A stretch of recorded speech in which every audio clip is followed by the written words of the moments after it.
Welcome to the Drum Shuffle, a podcast offering insights, perspectives, and conversations for drummers. I'm your host, Jamie Eads.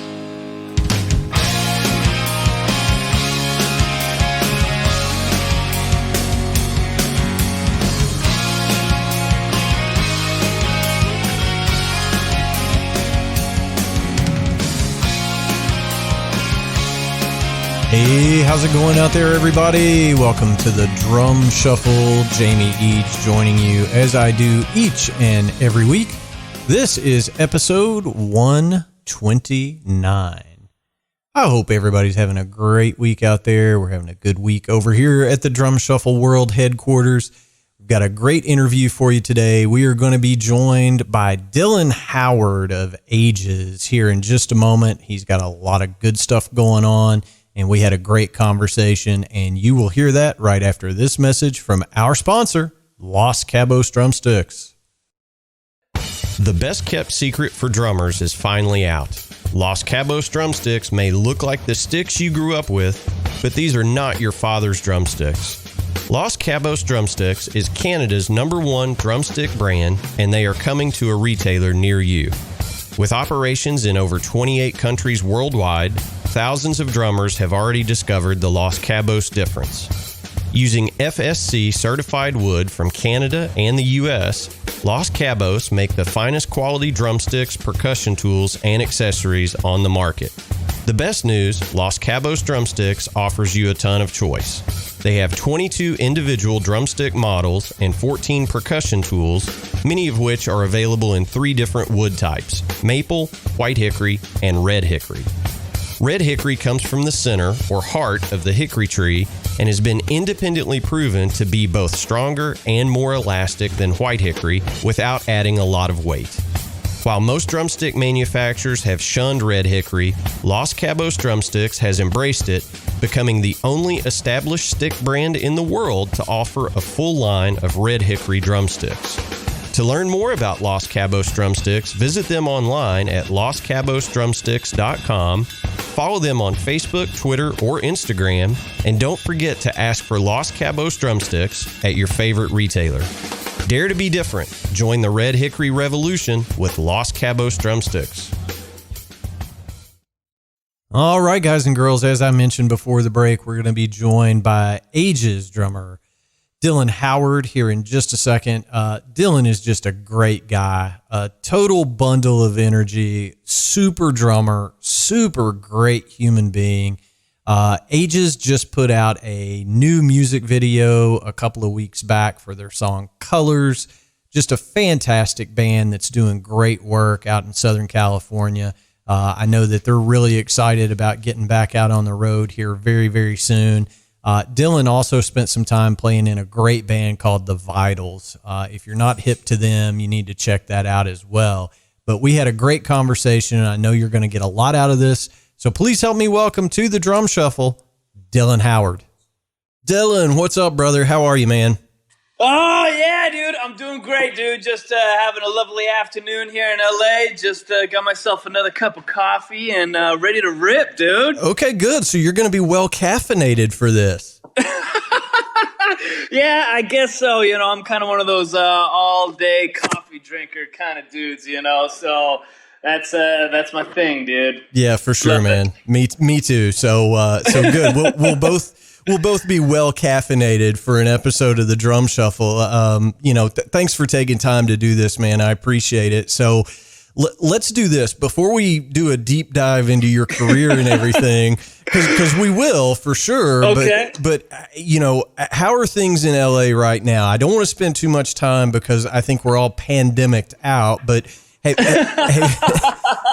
have you guys been rehearsing? I know you had some sessions here lately. Are you keeping pretty busy right now? Yeah, man. So, just honestly, in the past month, it's been kind of great to see the state of things kind of really, turn the corner. Work has been coming up. Things have been getting booked, which is absolutely fantastic, man. I just I live for this stuff, so it's just amazing. And I'm a bit of a a busy bee, a social butterfly kind of guy, and I love going out and about and seeing all my people. So it's fantastic that things have started to open up again and being able to, just like take my lady out for dinner and, those small little like creature comforts, man, they go a long ways. But yeah, things are starting to open up, and yeah, dude, it's just fantastic, to be honest. That's great, man. I'm glad to hear. We're starting to see some live music happening. Over here where I'm at in Central Kentucky, the bars are starting to have bands back, and obviously some big news. As we're recording this today, some new guidance from the CDC basically saying if you're fully vaccinated, you don't have to wear a mask anymore. Go do your thing. So that's, that's some really good news for all of us. But as is our tradition here on the Drum Shuffle, let's go back to the very beginning. Now, you were born and raised in Southern California, correct? Oh man, so raised kind of all over, to be honest. I was born in a college town in Washington State, Pullman, where my pops was going to school, and we moved around quite a bit just due to his job. But I guess I would say the easiest way of putting it is I spent most of my formative years in the Bay Area of California, so like East Bay, San Francisco, kind of around there. Okay, gotcha. All right. Now, so growing up, if you moved around a little bit, how do I want to frame this question? I want this to make sense, but I think kids that move around a lot typically find an escape in music. Is that a fair assumption to make on your part? Man, I would say two things, at least in my experience. The one thing that it really did solidify was, so there's, in my family, I have two brothers. I'm the middle, and, obviously my folks. And the one thing that it did teach us was it was just taught us that we didn't really need anybody else. So it just made our family unit just hella tight, we just got along, well, thick as thieves. And a side offshoot of that was, my folks are just music lovers, just through and through, and so because of that, and because of us moving around and we only really had each other, we were just exposed to so much of my folks' music. And that was one of the, things that I take with me through, all of my years. And so it's a yes, definitely yes, but like a two-part yes, because of the inspiration from my father's music and, being close with him, and also finding, my own interests in music and stuff like that. I got you. Now, what kind of music are we talking about? Now, I'm assuming, just by watching your playing and listening to your bands, your pops probably had pretty good taste in music. So, oh, dude, the best, man. My dad definitely knows what's up, dude. That's for sure. Like, it was constant Beach Boys, Neil Young, all those kinds, like old school rippers, Husker Du, Dead Kennedys, all kinds of stuff, just all across the board. My dad is just a music lover for sure, and so all that kinds of stuff. And it wasn't necessarily just those eras as well, but yeah, he's just got phenomenal taste, dude. That's awesome. Well, growing up surrounded by it, you at least for me, I just buried myself into my brother's record collection. I've got an older brother, and he was a college DJ. So I buried myself into the stuff that he was into, So I had a good steady diet of great music, and I just, buried my head in those records. And, then the drums came a-calling. So at what point in your life did you first start saying, hey, Mom, Dad, I want a drum set? Dude, so maybe this is I'm a bit of an outlier in this, but dude, I never had to ask that question, man. So like when I was a kid, music affected me always so much and so deeply. I just wanted to do anything I could do to be a part of it, and so I bounced around on quite a few different instruments for a long time. And one of the ones that really stuck with me for quite a few years was bass. And so that was kind of, through middle school. And when we started high school, my little brother, he got the drum kit. And so I would just kind of like double dip. I'd go from working on my scales and just, whatever finger position, stuff like that on bass, which I loved.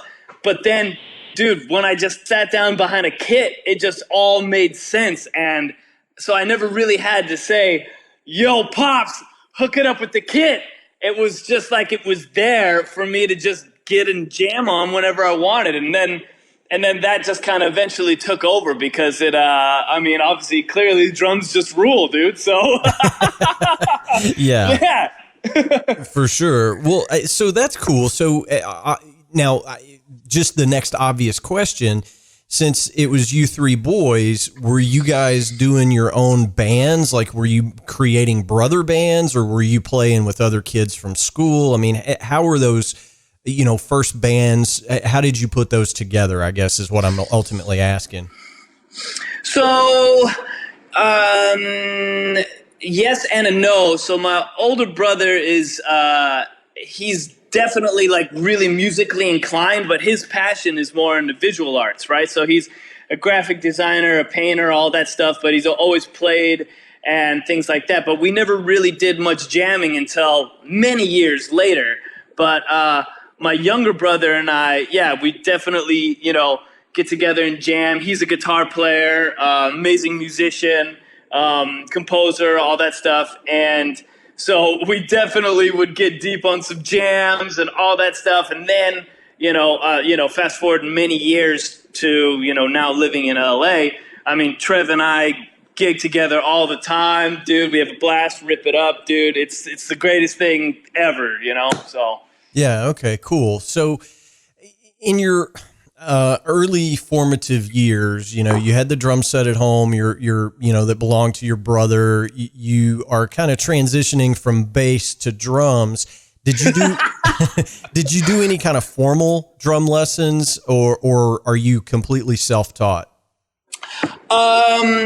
So my man, when I was going through high school and started just playing in like terrible cover bands and punk bands and all that stuff, it was all by ear. I, grew up with, a bunch of friends in my neighborhood, and we would jam and stuff like that. But nobody was like really writing anything. So I would just jam along to records. Right. And I didn't necessarily have any burning interest to study with anybody at that point in my life. I just wanted to play songs. And I guess that is definitely something that transitioned, with me through to this day. Like, sure, everybody loves, them hot licks, dude, and just like the fastest feet, fastest hands, all that rad stuff. It's all great, but at the end of the day, the thing that really always inspired me was to play songs. So at that point, I was able to jam along to, whatever records I wanted to and all that other stuff.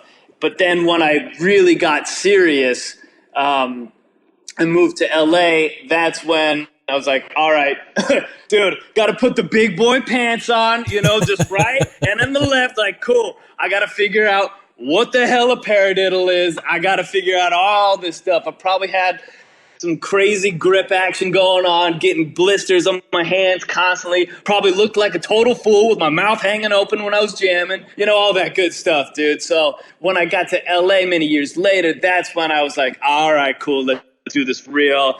And definitely, started learning more and more styles, technique, all that other stuff. But yeah, at that point in time, it was just, I wanted to jam along to, I don't know, whatever record I could, everything from Barry White to Metallica, Yeah, for sure, man. And very similar story. So that's, I think guys that come from the song perspective instead of, I've got blazing chops, I just think there's a difference. I'm not saying one is better than the other. That's not what I'm saying. But I think the guys like you and I that grew up just jamming along with records, I think our transition into being a band drummer is a little bit easier than the guys that have the blistering chops. They kind of have to learn how to how to lay back a little bit, if that makes any sense. Oh yeah, dude, totally. I still don't have any chops, man. I swear my hands and my feet, they've just moved at a cool 25 miles an hour, dude. We're talking city street speeds here. You know what I mean? It's not like million miles an hour, blazing chops, all this kinds of crazy stuff, which, dude, I just know how to fake it. You know what I mean? That's the real thing. The guys who do the real stuff, that's for them, But, dude, for me, I don't have that within me, So my inspiration and drive was always to just kind of just groove and lay it down, dude. That was my thing. Dude. I just wanted to jam and play songs, dog. Yeah, I hear you, man. I hear you. So when you moved to LA, you said it was much later on. How old were you when you made that journey to LA? And I guess before you answer that, the most appropriate question for me to ask is, at what point did you say, okay, I really want to try to do this as my vocation, therefore I probably need to relocate to LA? How old were you when you started saying, I really want to chase this seriously?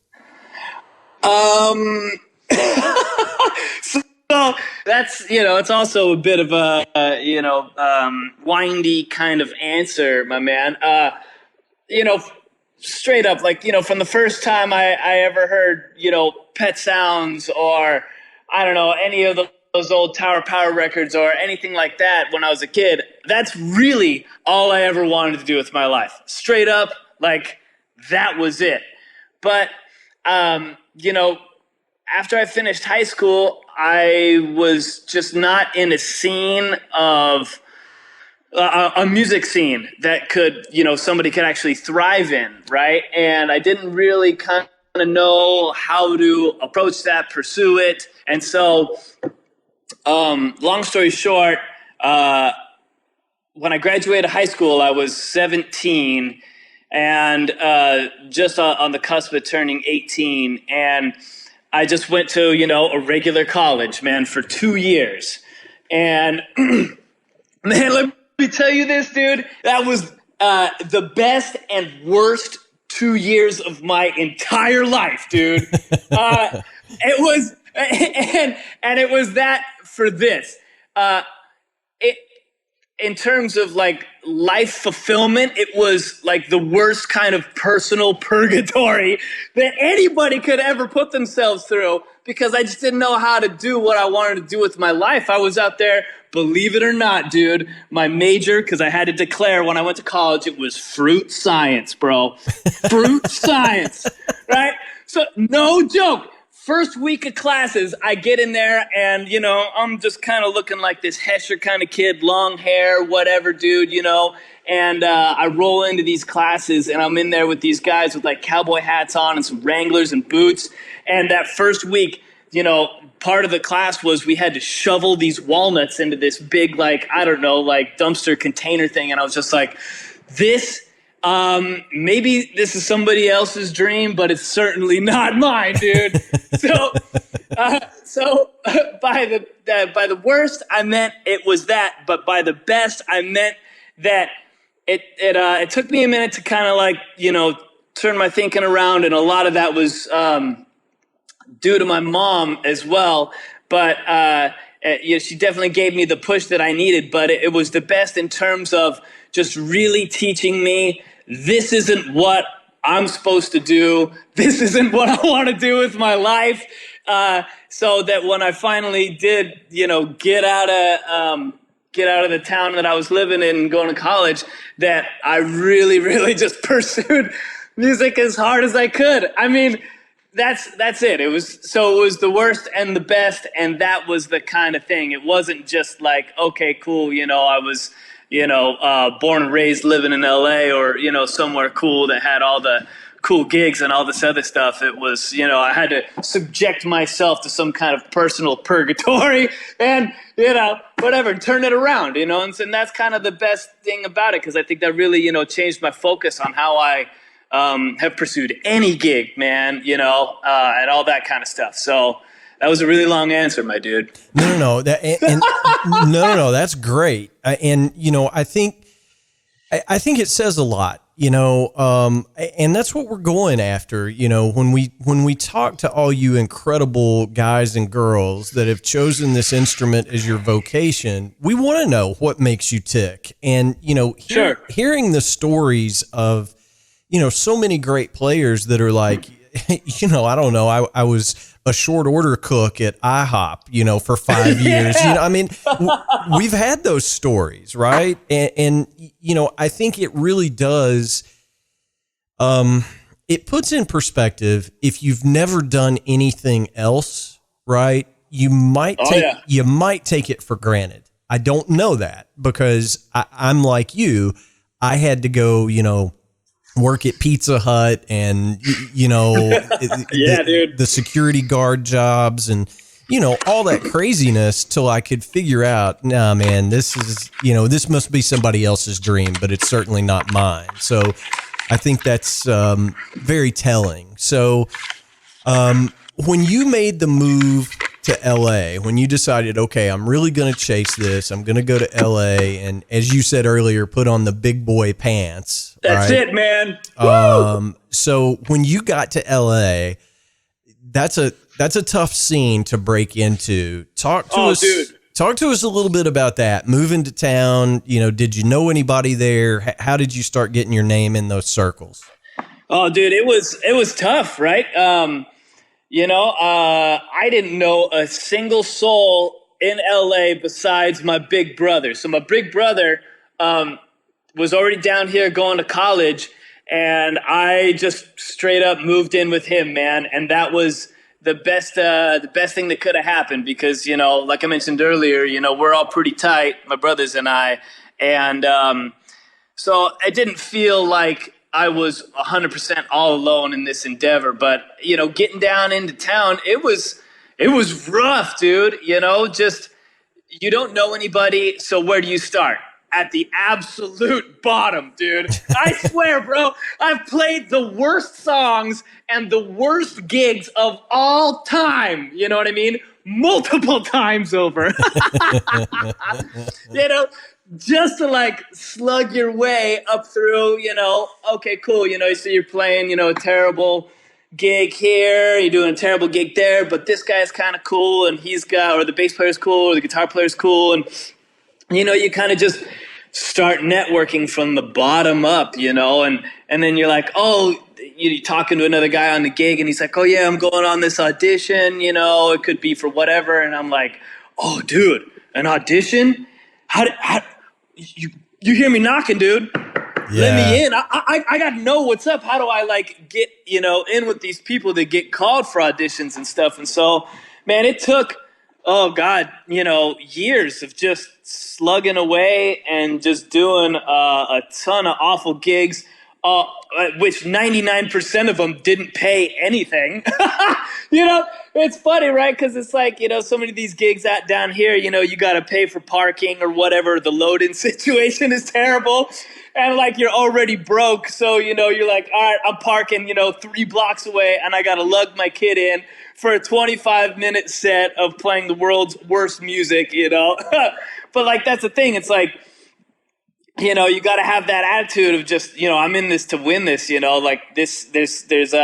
I'm on my path and not to get distracted by that. But yeah, man, it was tough. So, you just kind of work your way through all the lowest bottom level of gigs and then, network and make friends along the way, man. I think that's the biggest thing too.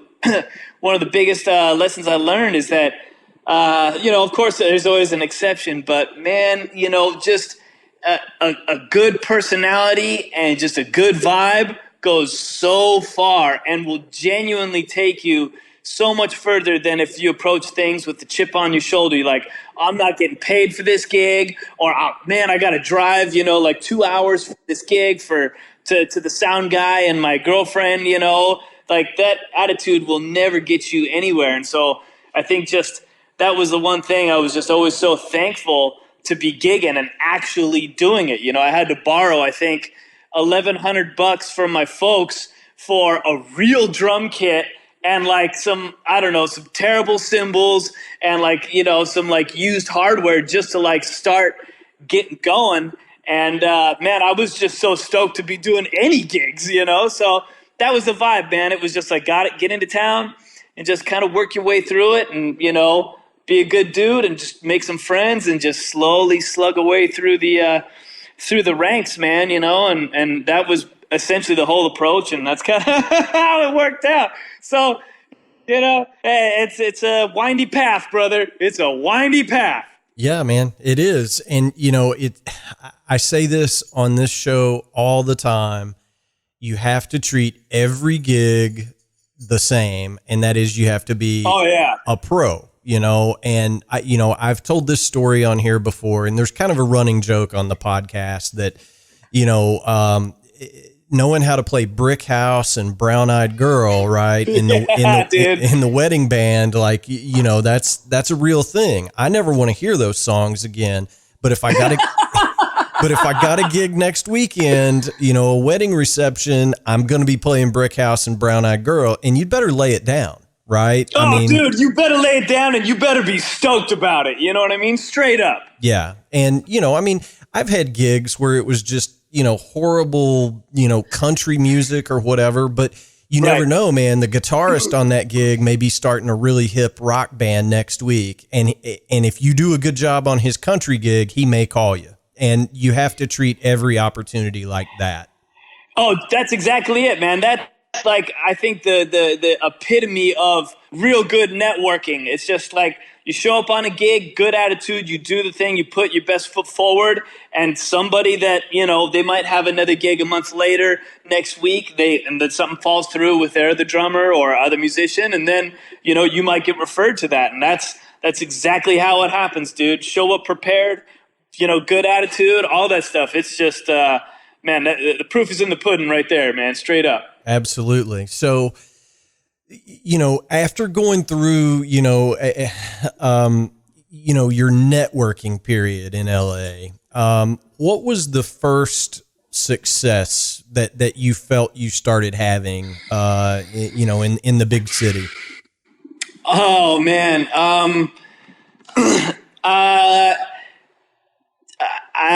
Now, do you mean personal success or like first like decent gig kind of thing? Yeah, well, I think they both might go hand in hand. Yeah, okay. Yeah, they kind of go hand in hand, but I don't want to skip too far ahead and just start immediately talking about the Vitals and Aeges, right?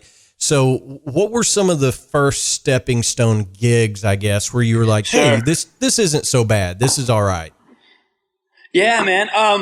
So, it's funny, right? I was just slugging away on a bunch of gigs, and almost all of them had just run their course or just kind of come to an end. And I was at a point where, I was never going to throw in the towel, but I was just like, oh, dude, I really got to, drum up some new work and get some new resources, make some new connections, because a lot of these wells are kind of running dry right now. And I'd gotten referred to, it's basically like, kind of like a cattle call audition. And it was for a singer from a punk band. He was doing like a side project band with his girlfriend at the time. And so it was kind of like a punk rock reggae kind of duet thing, and that was the first kind of decent gig, or like the door kind of started to open for me at that point. I did that for about, oh my goodness, dude. I think it was like a year and a half, 2 years. I don't know, give or take. And then I'd gotten to know all the dudes in his band and become familiar with their music just by association. And so at the time when their drummer, who's a ripping human, rad dude, shout out to Tony Palermo, he now plays in Papa Roach. When he got the call to go work for the Roach Boys, I then I was the first call to go from the singer's band into his actual decent paying band, decent working band, which was called Unwritten Law. And that was my first time working for a national act, getting to tour internationally.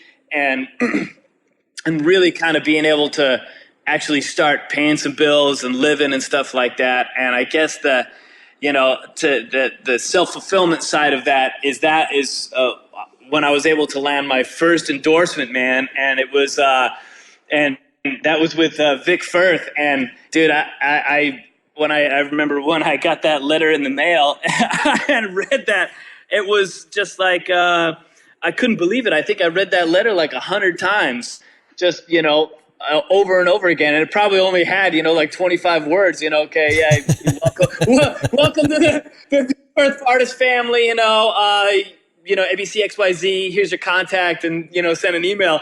And I was like, you gotta be kidding me, dude. I was so stoked, and it was like, I couldn't have been more pumped to be the lowest man on the totem pole at that point, it was just like, yo, this is awesome, and so those things kind of went hand in hand. So my first real gig in LA was working for Unwritten Law, and they're kind of like a San Diego punk band and stuff like that. They kind of came up in that scene of bands with like No Doubt, Blink-182, and those kinds of bands. Yeah, for sure, man. And same. The first endorsement deal that came my way, I was ready to just like set my head on fire. I couldn't believe it. It was like, and what's funny about that, and we've had episodes where we talk all about that, and I don't want to get too far down the rabbit hole, but sure, that is like, I think for any musician, when somebody is like, we want you to help represent our brand,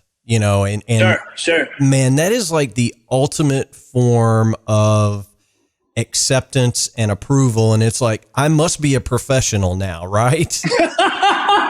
Hey man, if I am, then I'm completely stoked. But in my like small little noodle, I'm just thinking to myself, dude, I must have conned somebody all the way to the top, like the rug's gonna get pulled out from underneath me at any point, dude, But dude, it's such an honor, man. I remember one of the craziest things was that band. We were on Warped Tour in 2011, and they were doing like a spread on Warped Tour bands or whatever, and it was just like a small, tiny ad in Modern Drummer, right? And it was just on like the spine of like one of the pages, and I was in the ad with Nico McBrain from Iron Maiden, dude, and I was like, oh yeah, dude, this is the coolest thing ever. I'm like looking at like, yeah, there's my weird looking face, and then there's Nico McBrain, dude. I was like, yes, this guy has all the toms, all the most ripping like parts ever, plays in one of like the like biggest legacy metal bands of all time. Like, this is the coolest ever, bro. Yeah, man. That's awesome. If my picture is ever next to Nico's, it's going to be because we got arrested in an airport or something, right? So yeah. Oh man, one too many at the airport bar or something. Yeah, dude.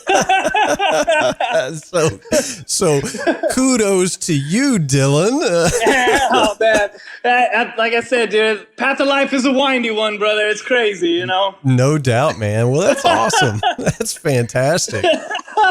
So, so you mentioned Vic Firth, and one of the things that I found on you out there is, Vic Firth does a good job of doing some artist videos, and they put out, through their website and YouTube and things like that. And one of the things that I caught from you was you were doing a playthrough with the Vitals, and I don't want to get too far ahead, but sure. But man, dude, tasty as hell what you were doing.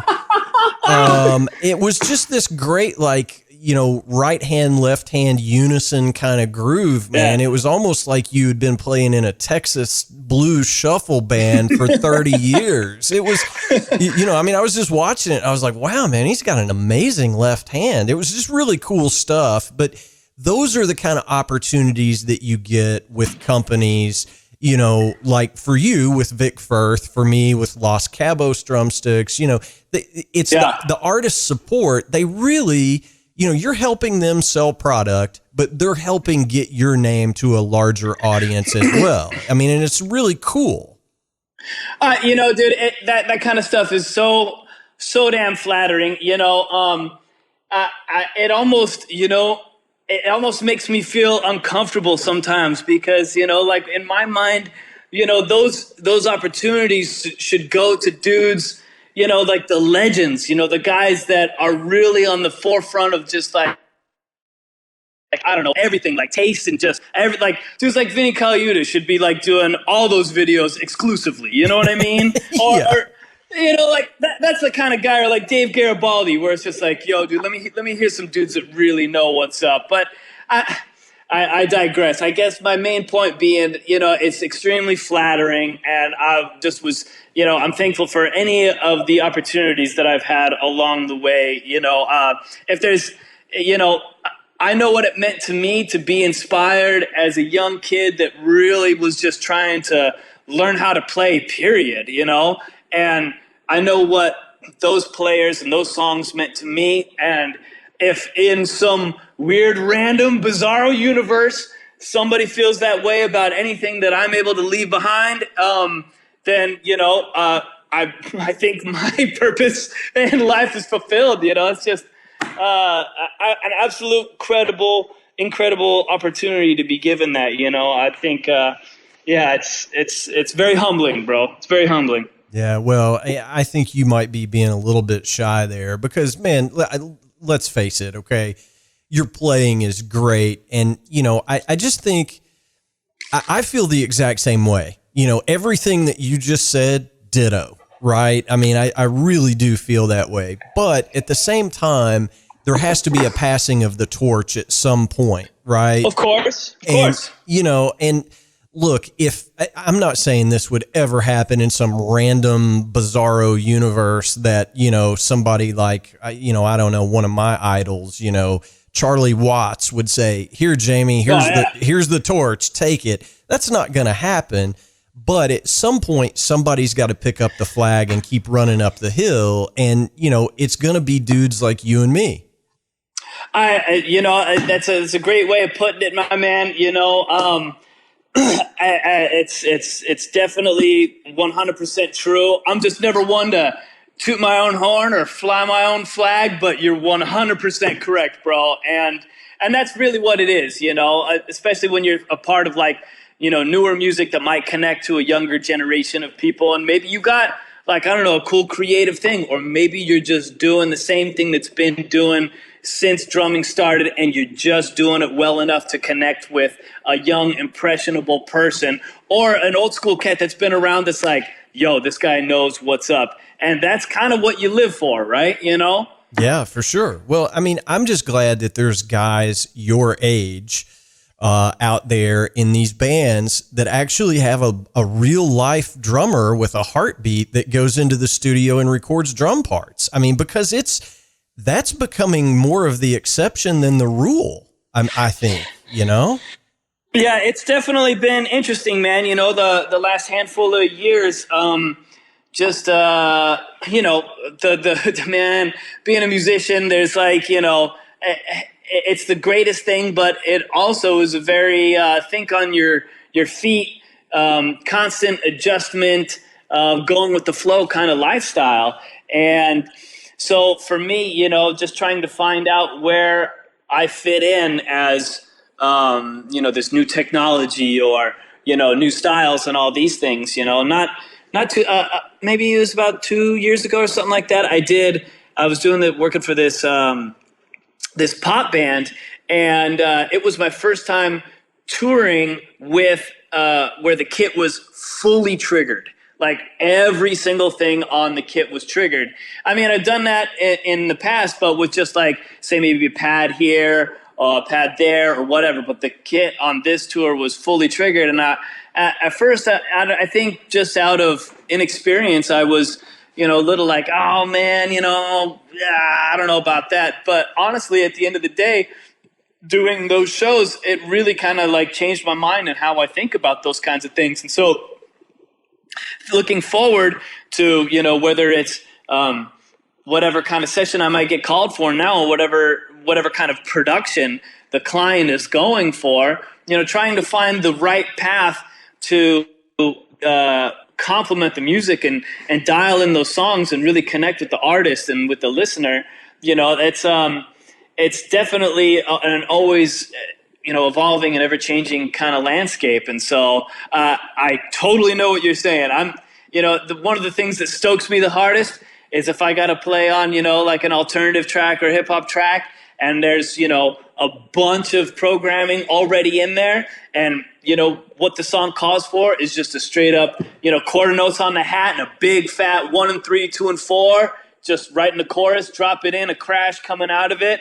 Man, it makes such a big difference. And for the client to be stoked on that and be like, yeah, dude, that was the right call. That's something that, you couldn't necessarily do or implement, in the box, so to speak. So, yeah. Yeah. Well, and, I guess, I'm an old soul, I'm old school, but at the same time, when young guys say, what should I be working on? And I'm not some teacher or some guru or anything like that, but the young cats are like, what should I really focus on? And I'm like, well, first of all, it's not to be the next, Thomas Lang or Marco Miniman. That's great if you can do it. But if you really want to work on something to make yourself marketable, learn Ableton. Sure. Like if you can be that versatile guy where you can go in and play the songs well on the drum set, but you can also run an Ableton live rig during a show, doing the triggers, doing the loops, doing all that stuff, you're going to get called before a guy like me that doesn't know how to do that, period. It never hurts to diversify straight up. And that goes across the board, dude. You know this. It's like, cool, play on a rock track, play a country track. Do you know, like, what can you do, like a foxtrot, a train beat, like all these kinds of things.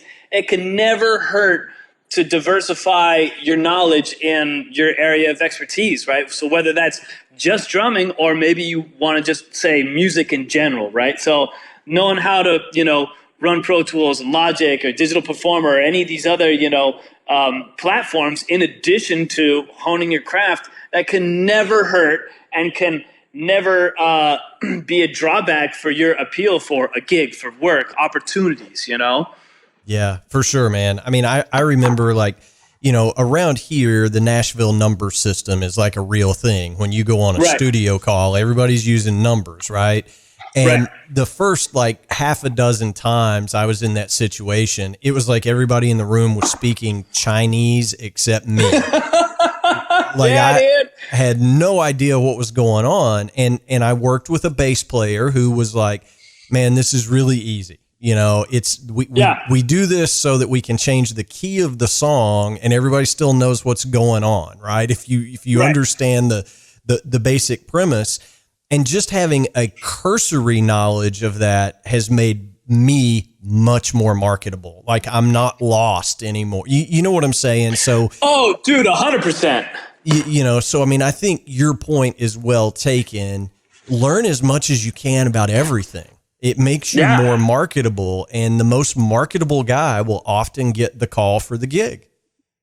Absolutely. That guy, and if that guy's got a good attitude, man, I'm telling you, that guy's going to be working straight up, Yeah, for sure.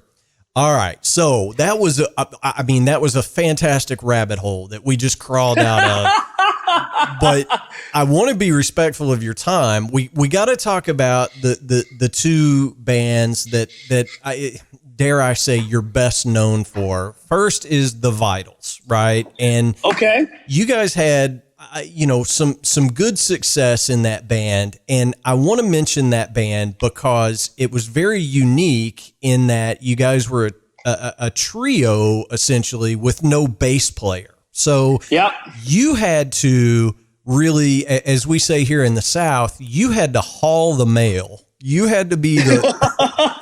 That's a great saying, dude. Yeah, man. You had to be the backbone. You didn't have a bass player to help you with that low end and the bass of the song. So, talk to me a little bit about that band and how you approached that project, knowing that there's not going to be a bass player here. Yeah, man. That band was a really special band to me, really special time in my life. the other two in the band, you know, they're just some of the greatest people on earth. I just love them absolutely dearly. Just to only briefly explain why we didn't have a bass player, it's just when we started jamming, the vibe was just so deep. And we were such good friends that we were just like, well, if there's somebody that kind of comes in, don't want to just disturb the vibe or rock the boat, so let's just see how far we can get, just as a three-piece.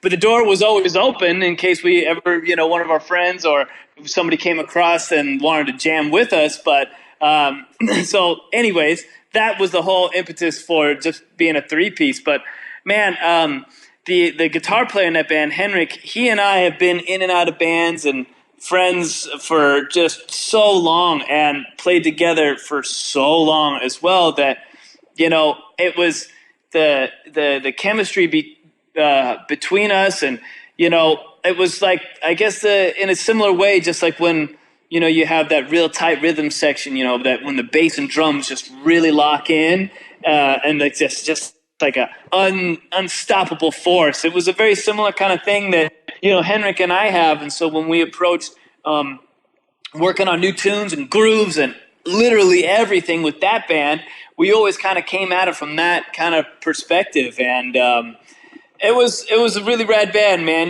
We just started as, one guitar. Kate played guitar every now and then drums. And that was like the first record, and then, we did a 10-inch, and then, we released another couple songs, and the sound of the band was always ever evolving, and that's really, towards the end is when I really started diving into, supplementing the kit with, I had a SPD-SX on my left, and I started having to play much more complex parts with the SPD and the drum kit, and, man, I tell you, I swear every, neuron and dendrite in my brain must have been firing when I was playing those gigs, because I could not think of anything else without getting lost. I swear, if a slight breeze was gonna hit your boy, I would have been totally lost, dude.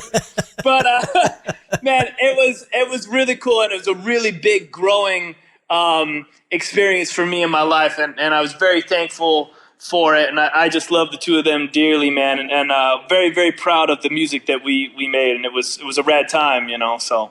Well, it was just such a creative band, and look, man, I've got a list of 7 billion bands that should have been huge, right? Oh, I mean, of course. We all have that list someplace, I would definitely put the Vitals on that list. That is a band that should have been ginormous because it was so creative. The songs were good, and it was just, dare I say, maybe it was a little too far ahead of its time. I don't know if that makes sense or not, but it was just such a good band. You guys should have been way bigger than what you got, and just so creative. I mean, that's the word that just keeps coming out of my mouth. So creative.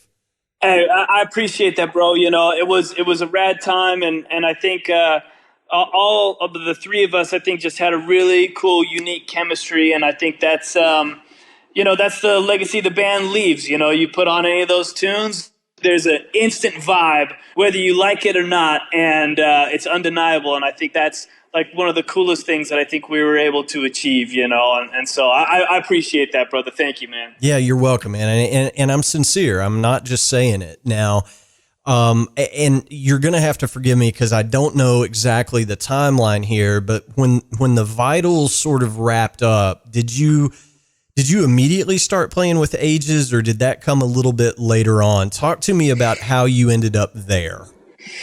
Oh, dude, that's a long story and a relationship that evolved over many, many years. Oh my goodness. All right. So, quite a few years ago, and I guess maybe a couple years before the Vitals started, my brother and I had another band, and we were just definitely pounding the pavement out here in LA, in the scene, and you get to meet other rad people and play with other bands and stuff like that. And So through the scene, we had gotten to meet the Aeges guys because they've been around for a while as well. And like they had come out to see my brother and I, our old band, their gigs. And so, but when that band kind of fell apart, I was doing the Vitals pretty much exclusively. I'm trying to cut it down for you here, bro. And so what Aeges' old drummer, this dude named Mike Land, he, oddly enough, he and I had kind of like piggybacked on different gigs in the past. Like after I left Unwritten Law, he started playing for Unwritten Law, and he was working with Aeges as well. And so when the Vitals were gigging, like when we went out to do South by Southwest and all this other stuff, Aeges was out there as well. And so Mike and I were friends, and I was also friends with, Kimball and Tony. And so they would come out and see us play, and we'd go see them play and then catch up over some drinks afterwards, that kind of thing. Fast forward to, quite a few years later. Let's see. Oddly enough, my brother and I are in our own band again, and similar kind of situation. We're just doing our thing with the boys and being good friends. And Kimball and Tony called me up, and they had a tour booked. Yeah, they had a tour booked opening for Chevelle, and they just said, "Hey, dude, we got this tour coming up, and we need a guy. Can you do it?" And we'd just been friends for, quite a few years at this point, but we'd never actually jammed, right? We'd seen each other play a bunch of times, but never actually got to jam together. And so when I went down to have my first jam, I was familiar with the tunes and all this stuff, and the hang was already great. And so when we just started playing like some of those, the Aeges songs, it was, I knew the vibe. I was familiar with the guys personally and musically. And so we were kind of just, I did as best as I could to make a seamless transition for the guys and to, just do everything I could to make sure that when it was showtime, we're on the big stage, opening for the Chevelle dudes, that the songs come off with 100% conviction. And even if somebody was familiar with the other members of the band, that we were able to live up to what their expectations were and hopefully exceed them, and also, respect them and the legacy that they left with the band and all of that. So, it was a lot of fun, dude. That first run with the guys was great. And, oh man. Yeah. So that's a bit of a very long story, kind of just tried to cut down for you there. Well, yeah, man. And obviously it worked out, right? I mean, cause here you are. I mean, and for people that maybe are not familiar with Aeges, I don't know how else to explain it other than to say it's new, it's old, it's heavy, it's not, I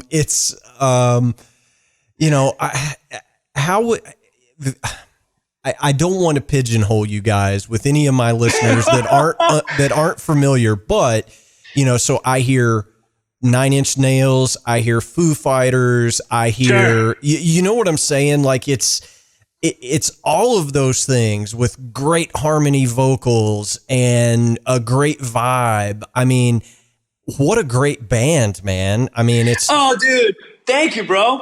Yeah. I mean, how would you explain the band to somebody that isn't familiar? What would you say? I would say that without drawing like a direct band comparison to just kind of like try to describe the vibe, I would say it's heavy, it's melodic, and it's groovy.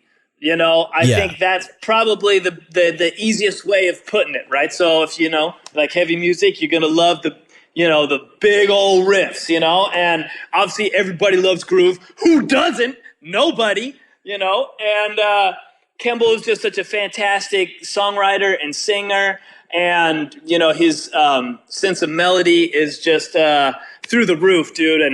And so when it comes time to putting down a vocal and writing and all that other stuff, the guy just really, really knows how to string the notes together, and I think that's just a huge part of the band's sound is his writing.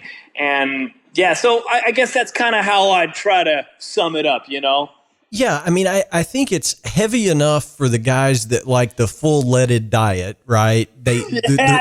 They're like, yeah, man, these guys are heavy. It's great, but it's not so heavy that somebody that just listened to one of the Adele records would put it on and go, oh, what is this? This is terrible. You know what I mean? It's like, it's heavy but accessible. I don't know how else to say it. Dude, I totally know what you're saying, and Tony's probably going to hate me for saying this, but he told me years ago on one of their old record reviews, I don't remember where it was from, but the guy that reviewed the record, dude, he described it as girlfriend metal, and I was just like, oh my God, that's like the greatest description and worst description ever, but dude, it stokes me and puts a smile on my face. He's probably just gonna hate my guts for saying that, but it's like it's perfect and awful all at the same time. It's just great. That's girlfriend funny. metal. Well, now see, I would probably say Nickelback is more girlfriend metal. You guys are definitely not that. So, but I'm going to hell for that one. No way, man. No way. Hey, you gotta call it like it is, bro. But no, I mean, I think it's, I love heavy music, right? And I hell yeah. instantly dug it. And I was like, but you know what? This isn't so heavy that it's going to be all dudes in leather and denim at the show, right? I mean, that's totally, that's how I would put it. It's, and I know the new single was just recently released, called Colors. Man, what a great tune. I mean, and what great tasty playing on it drum wise, Dylan. So, I'm being sincere, man. I mean, I've had guys on here that have a new release out and I'm like, yeah, man, it's okay, but I'm being sincere when I say it. It's really good playing. It's a really great song. So is that single going to lead to a full length? I mean, are you guys in the studio? What are your immediate plans, I guess? So I guess kind of just trying to give a little bit of perspective about, just where everything's at is that we dropped a full length. God, I want to say it was right around when, 2020 started, and we had, done, I think, like 2 tours after the record had come out, and it was, we were just so stoked. And then pandemic stuff started and everything stopped. Obviously, everybody knows. And, we were just like, God, we were so stoked to really work that record, and we believed so much in those songs. But, the live opportunity, which, in my opinion, is such a strong suit of the band, is the live performance. Those opportunities just didn't exist. But, on the other side of that, we did everything we could with that record, and we're all super proud of it. I love all those songs. And we have, oh my goodness, I think including Colors, 9 more new songs, and some of them were tracked longer ago than others or whatever, just as time's been going on here. And we're just really stoked on them, but we're kind of just trying, I think, to, make the best plan moving forward with the band, So hopefully we want to absolutely put out Colors because we love the song and feel good about it. And the world's starting to turn again, which we're so stoked about.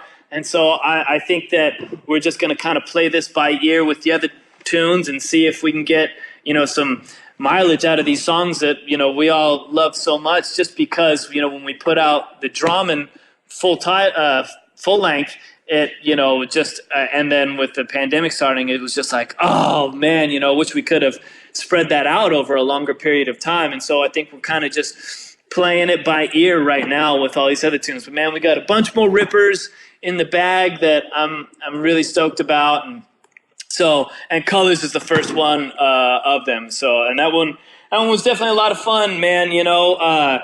I'll say this, Kimball and Tony, they just have such a great ear for groove. They're groove guys like myself.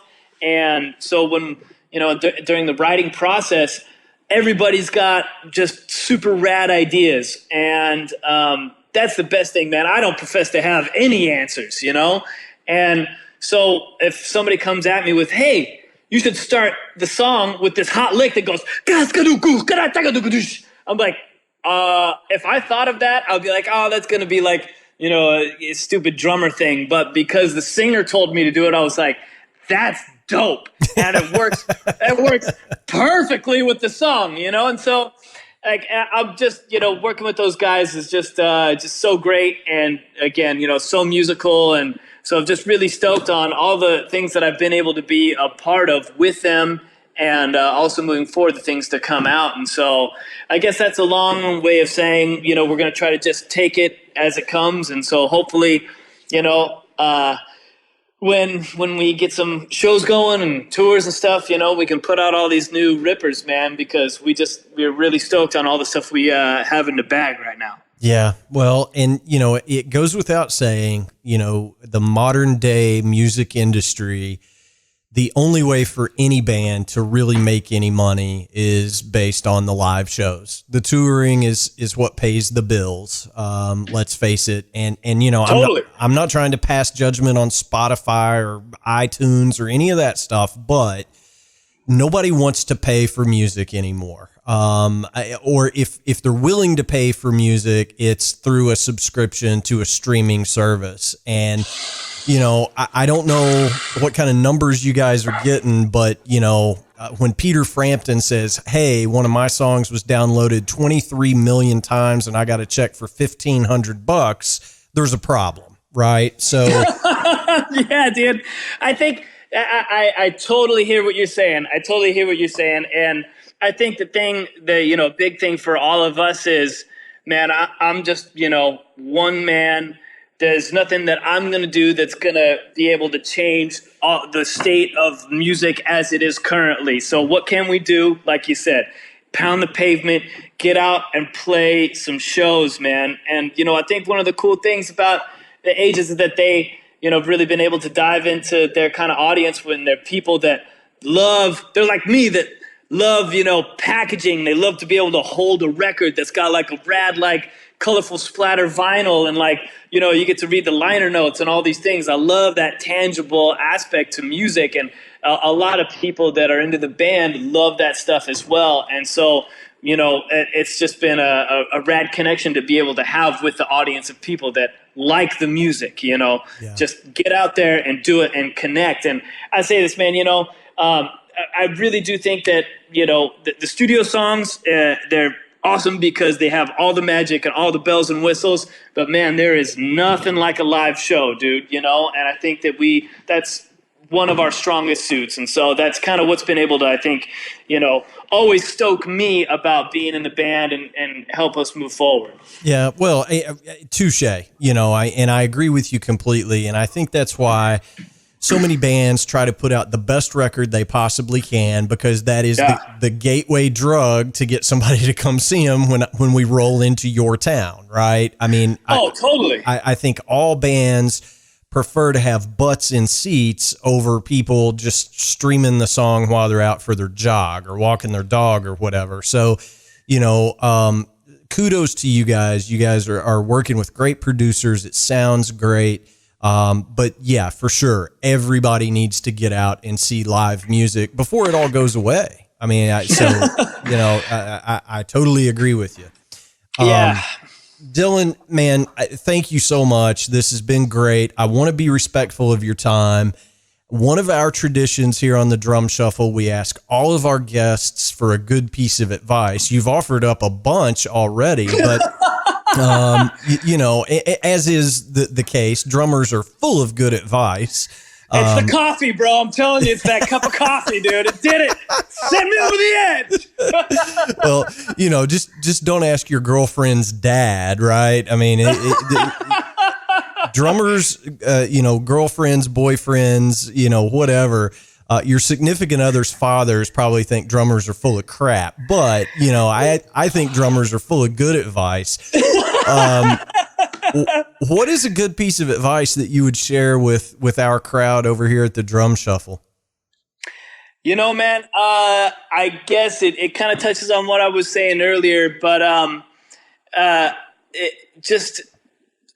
attitude of gratitude, my man. You know, that is something that has carried me through all the moments, thick and thin, of being a musician. It's just like, yeah, sure, most working musicians have to work gigs that maybe they're not stoked about, but having the perspective of laying awake at night, when I was 18, going to, college and just hating every second of it and just not being able to sleep because I'm like, oh, I feel like my life's not going in the right direction. I don't know how to, steer the ship in the right way. And then now, I might be working a gig I might not necessarily like, or maybe there might be a difficult song where I'm like, oh man, I'm not sure how to figure out this groove or whatever. Like maybe my 16th notes don't go to 220 BPM. You know what I mean? But you just gotta approach everything with the attitude of gratitude, my man, because it's having that perspective of there was a time in my life where I wasn't able to have these struggles, and these struggles I'm so thankful for because these are the things that I dreamed about having. These are the things that so many other people might never have those opportunities, even to be able to play a gig for their significant other and the sound guy, and I think just always be thankful for just it's going to sound super cheesy and lame, but the gift of music, man. I know how much it means to me, and to even be able to play it is just a dream come true. And I could, to just approach everything that you can with gratitude, man, because there's magic in music, and I truly believe that. Yeah, man. As we say here in the South, from your lips to God's ears, because that is it, man. I say all the time, my worst day of drumming is better than my best day of working, right? Oh, dude, straight up, I'm telling you, man, it's better than shoveling walnuts, dude. You know what I mean? So, that's right. Dude, I'm 100% with you, brother. Yeah, for sure, man. Well, listen, hey, thanks for taking the time. Before we let you go, if our crowd wants to connect with you, what are the Twitter, Instagram, Facebook? Where are you at? Where can folks follow you? Oh man, I'm on the Instagram. Almost everything you can find me at Dylan T. Howard. So it's pretty easy to find me. So yeah, man. Cool. He'll be the rad dude grooving, right? I'll be the guy with a really bad haircut that, is just stoked all the time. So that's cool. You know what I mean? I'm into it. Awesome. Well, Dylan, we got to have you back sometime soon, man. You're welcome on this show anytime. Thank you, brother. Thank you so much for the time. We'll talk to you real soon, bro. Awesome, my man. Thank you for having me, brother. Yes, sir. See you, man. All right, guys and girls, that's going to wrap up episode number 129 of the Drum Shuffle podcast. Thank you guys so much for tuning in. We simply cannot do this without each and every one of you tuning in and week out. As I ask every single episode, share a link with a friend. It helps us more than you'll ever know, and we appreciate it also more than you will ever know. Go ahead and hit the subscribe button on whatever platform you're using to listen in to the Drum Shuffle. You're not going to want to miss some of the episodes that we have coming up here over the next couple of weeks. Speaking of which, next week I am going to be joined by the great Jeff Fab from Black Label Society. We had a great conversation, and I know that you're not going to want to miss that. Hey, keep in mind we answer every single email that we receive here at the podcast. The email address is thedrumshufflepodcast@gmail.com. Our web address is thedrumshuffle.com, and you can find more information on me over at jamieeads.com. Live music is coming back. I myself have booked a show here in the last week or so with my band Funnel for later this fall. Go see live music if it is safe for you to do so before it all goes away. That is the mantra that we're going to follow for the rest of this year. Go see live music when it is safe for you to do so. We all appreciate the support. So until next time, may your heads stay strong and your sticks never break. Cheers, everybody.